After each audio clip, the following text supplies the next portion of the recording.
Salam dostlar, biz bu günləri Zaqatala bölgəsinin mətbəxinə mənsub olan maxara hazırlayırıq qonşularımızla. Yeri gəlmişkən qonşularımız çox mehriban, çox səmimi, çox gülərüz və qonaqpərvərdirlər. Buradan onlara salamlayıram. Demək, maxara hazırlamaqdan ötəri sacımız, qızmış sacımızı quyruq yağı ilə yağlayırıq. Yaxşı yağladığından əmin olduqdan sonra maxaramızı sacımızın üzərinə əlavə edirik. Hər iki tərəfi yaxşı qızardıqdan sonra kərə yağı ilə yağlayıb nuş edirik. Burada maxaramız bişdikdən sonra, nuş elədikdən sonra Hopalayıq istirahət mərkəzinə yollanırıq. Burada gördüyünüz kimi Dəfnə yenə öz bloqerlik fəaliyyətinə davam edir. Hopalayıqı təqdim edir. Həqiqətən Hopalayıqdan nə qədər danışsa azdır. Təbiətin gözəlliyi, füsunkarlığı, deyərdim ki, hər şey burada cəmləşir. Burada da gözəl göl var.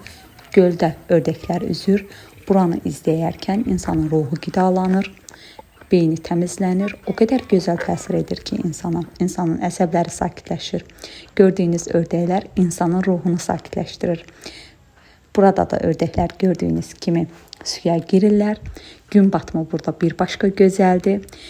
Həm də şəkil çəkdirmək üçün o qədər gözəl yerlər var ki, biz də bu fürsəti dəyərləndirərək ana qız bəzi şəkillərimizi çəkdik. Yaxşı alınanlardan bəzilərini bura yerləşdiririk. Siz də baxın. Gözəl sözlərinizi yazmağı unutmayın. Kanalımıza abunə olun, like atın, videomuzu mümkünsə paylaşın. Daha çox insan görsün, daha çox insanın qarşısına çıxsın. Sağ olun dostlar.